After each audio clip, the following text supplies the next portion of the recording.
So in 2019, I got a phone call saying Floyd Mayweather wants to train me. Like, he wanted me to come for a week. But it was the dad. It was Floyd Mayweather Senior. And I'm like, that's even cooler. You know what I'm saying? Because he old school and he do not play. I love that. So I went there, and the assistant that was helping him, he's from where I'm from. We from Norfolk. And he came from Vegas to come to Norfolk. And we flew together back to Vegas. That was the first time I went. It was after Regional Golden Gloves. I lost at Regional Golden Gloves. I felt like it could have went either way. I wasn't tripping about it. I already knew they was gonna get the decision to her because, duh, I'm in her hometown. I'm in her backyard. But it was cool. And people were just being really sour about it, but I was really proud of her either way because that was my friend at the time. So anyways, I got asked what was I doing because the following week, I just knew I was going to nationals. And I was like, well, I was supposed to go to nationals. I still got the week off, so went to Vegas. So that whole week was just dope. I always trained with Senior. I went back to Vegas a couple of times, stuff like that, to go train with him. And he's like a grandfather to me. He reminds me a lot of my great grandfather. So it just, hit home a different way. Yeah, real dope. We went to Mount Charleston, and it's crazy because the first day I met him, I went from being a student to, well, you can just call me Uncle Floyd, to, well, you can call me Papa. Like, relationship just dope, you know what I'm saying?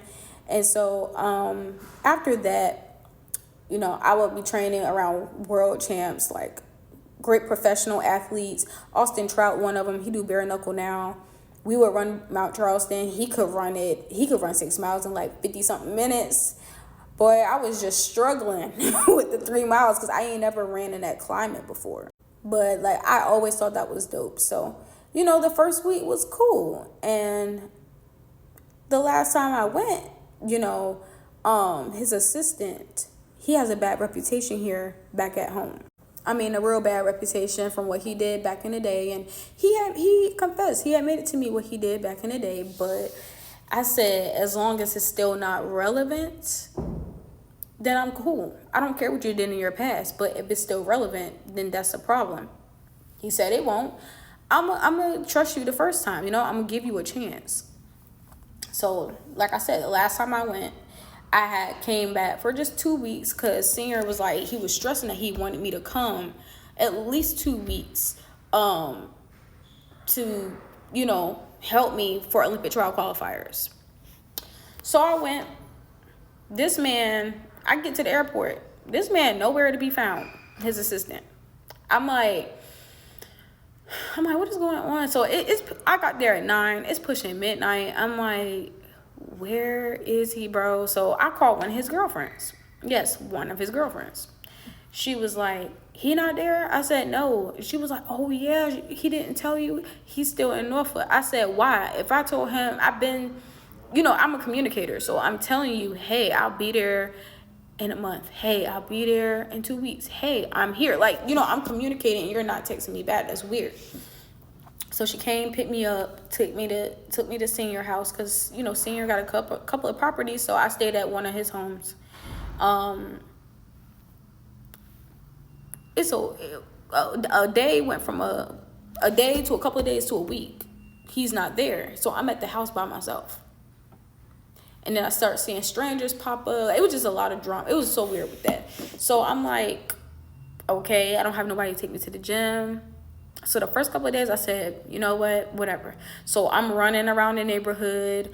I'm shadow boxing. I'm doing my push-ups. I'm doing my sit-ups. In the garage, I made that like a sauna I made it very hot so I can sweat the rest of the pounds off. I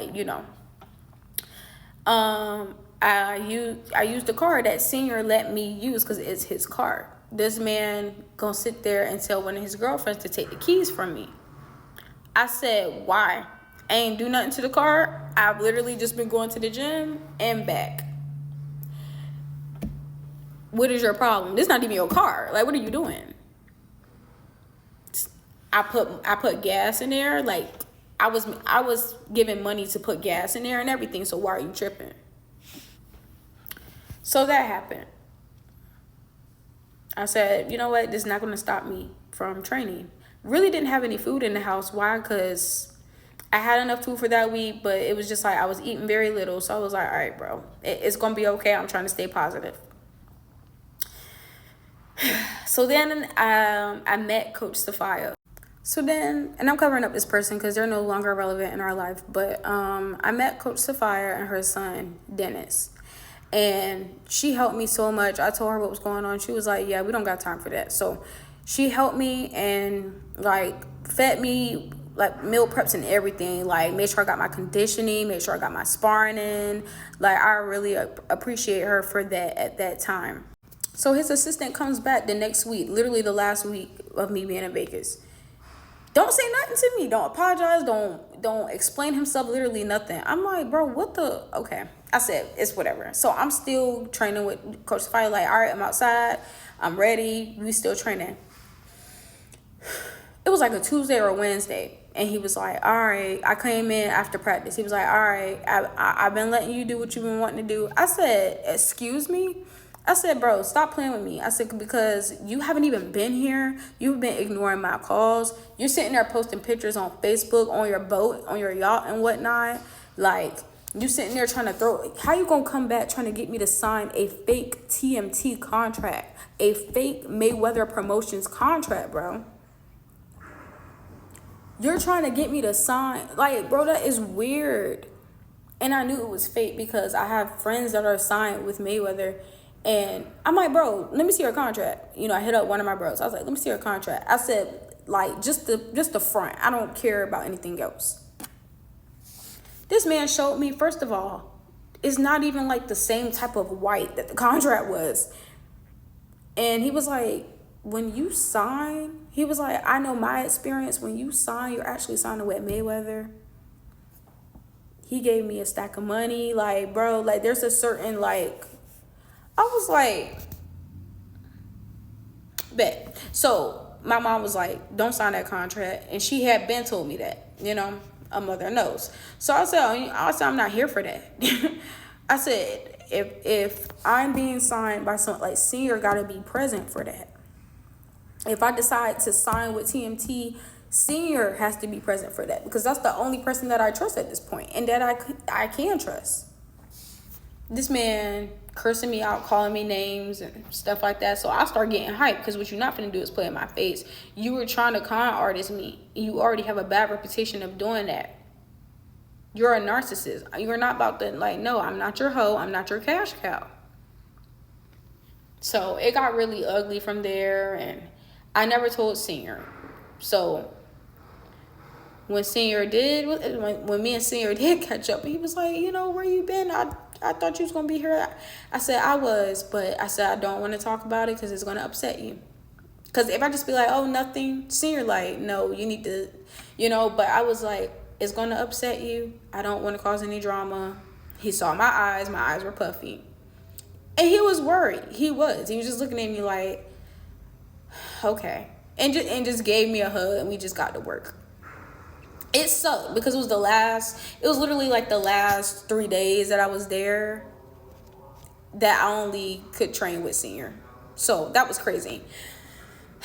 From what I know, that man is no longer with them anymore. I guess they caught up now. I guess they know what type of person he is, because that was just crazy. I'm just like, bro, like, this is stupid. You know what I'm saying?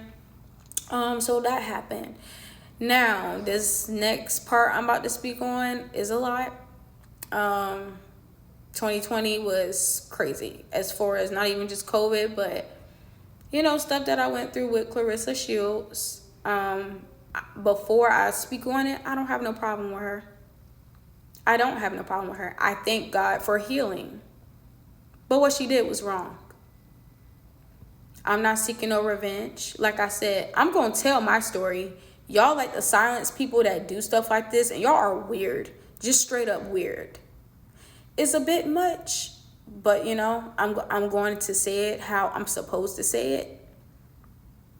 And I'm going to tell it all. I don't care. I have God to protect me. I'm covered by the blood of Jesus. I ain't worried about it.